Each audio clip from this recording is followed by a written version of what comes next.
ಮಾನ್ಯ ಮುಖ್ಯಮಂತ್ರಿಗಳೇ, ಸರ್ ನಿಮ್ ಭಾಷಣ ಹೊಟ್ಟೆ ಹಸ್ಕೊಂಡು ಕೇಳಬಾರ್ದು ನಾವು ಅಂತ ಅಲ್ಲ. ಸ್ವಲ್ಪ ಊಟ ಮಾಡಿ ಆರಾಮ್ ಬರ್ತೀವಿ, ಆಮೇಲೆ ಕೇಳ್ತೀವಿ. ಕಿವಿಯಲ್ಲಿ ಕೇಳುದು, ಹೊಟ್ಟೆಯಲ್ಲಿ ಕೇಳುದು, ಆಮೇಲೆ ನಿದ್ದೆ ಮಾಡ್ತೀವಿ ಊಟ ಮಾಡ್ಕೊಂಡು. ಸ್ವಾಮಿ ವಿವೇಕಾನಂದರು ಏನ್ ಹೇಳಿದ್ದಾರೆ ಗೊತ್ತಾ ಸರ್? ಹಸಿದ ಹೊಟ್ಟೆ ಇಟ್ಕೊಂಡು ಬೋಧನೆ ಮಾಡಬೇಡ ಅಂತ ಹೇಳಿ. ಬುದ್ಧ ಹೇಳಿದ್ದು. ಬುದ್ಧ ಹೇಳಿದ್ದು ಹಸಿದ ಹೊಟ್ಟೆಯನ್ನು ಇಟ್ಕೊಂಡು ಬೋಧನೆಯನ್ನ ಮಾಡಬೇಡ ಅಂತ ಹೇಳಿದ್ರು. ನೀವು ಹಸಿದ ಹೊಟ್ಟೆ ಇಟ್ಕೊಂಡು ಬೋಧನೆ ಮಾಡಬೇಡಿ, ಮಾಡ್ತೀನಿ ಅಂದ್ರೆ ಮಾಡಿ. ಡಿಫಿಕಲ್ಟಿ ಅಲ್ಲ, ಇವರ ಬೆಳಿಗ್ಗೆಲ್ಲ ಹೊಟ್ಟೆ ಕಾಫಿ ತಿಂದು ಹೊಟ್ಟೆ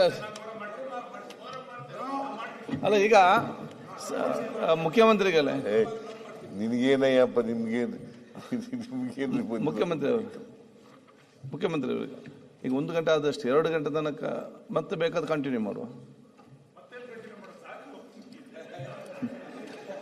ಇಲ್ಲ, ನಾನು ಹೋಗ್ಬೇಕು ಈಗ. ನೋಡಿ, ಒಂದು ವೇಳೆ ಅರ್ಜೆಂಟ್ ಮಾಡಿದ್ರೆ ಈಗ 2 ಗಂಟೆ ಒಳಗಡೆ ಶುರು ಮಾಡಿ. ನಾನು ರೆಡಿ. ಮಾನ್ಯ ಸದಸ್ಯರುಗಳೆಲ್ಲರೂ ಕೂಡ ಹಸ್ಕೊಂಡು ಕೇಳಕ್ಕಾಗಲ್ಲ ನಾವು.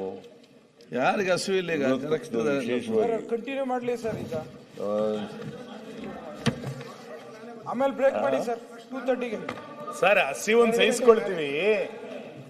ಸಹಿಸ್ಕೊಳ್ತೀವಿ, ನಿಮ್ ಭಾಷಣ ಹಸುವಿನಲ್ಲಿ ಕೇಳಬಾರ್ದು ಅಂತ ಅಷ್ಟೇ. ನಮ್ಮ ಮುಖ್ಯಮಂತ್ರಿಗಳು ಸಮರ್ಥವಾಗಿ ಉತ್ತರ ಕೊಡ್ತಾರೆ ಅಂತ ನಾವೆಲ್ಲ ಎಲ್ಲ ಕೇಳಿ. ನಾನು 42 ವರ್ಷದಿಂದ ಇಲ್ಲಿ ಇದ್ದೀನಿ ಸದನದಲ್ಲಿ. 42 ವರ್ಷಗಳಾಗಿದೆ. ಇಂಥವೆಲ್ಲ ಮಾತುಗಳೆಲ್ಲ ಕೇಳಿದ್ದೀನಿ. ಅವೆಲ್ಲ ಬೇಡ.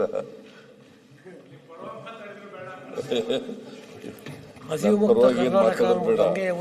ನೀವು ನಿಮ್ಮ ಕಾನ್ಸ್ಟಿಟ್ಯೂಯನ್ಸಿ ಪರವಾಗಿ ಮಾತಾಡಬೇಕಷ್ಟೇ. ಈ ರಾಜ್ಯದ ಪರವಾಗಿ ಮಾತಾಡಬೇಕು, ರಾಜ್ಯದ ಜನರ ಪರವಾಗಿ ಮಾತಾಡಬೇಕು, ಸಮಾಜದ ಪರವಾಗಿ ಮಾತಾಡಬೇಕು, ಸಮಾಜಮುಖಿಯಾಗಿ ಮಾತಾಡಬೇಕು.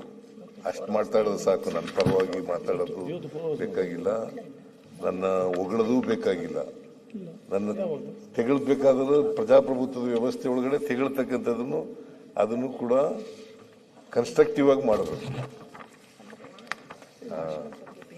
ಈಗ ಮಾನ್ಯ ಅಧ್ಯಕ್ಷರೇ, 2 ಗಂಟೆಗೆ ಸೇರೋದು. ಮತ್ತೆ ನಾ 2 ಗಂಟೆಯಿಂದ 4 ಗಂಟೆವರೆಗೆ ಇಲ್ಲಿ ಮಾಡ್ತೀನಿ, ಆಮೇಲೆ ಅಲ್ಲಿ ಹೋಗಿ ಮಾಡ್ತೀನಿ.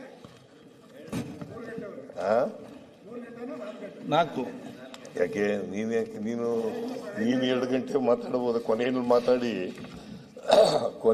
5 ಗಂಟೆ ಮಾತಾಡ್ತೀರಾ ಅಂತ ತಿಳ್ಕೊಂಡ್ರೆ ನೀವು 4ಕ್ಕೆ ಅಂದ್ಬಿಟ್ರಿ, ಅದಕ್ಕೆ ಮಾತಾಡದೆ ಅಷ್ಟೇ.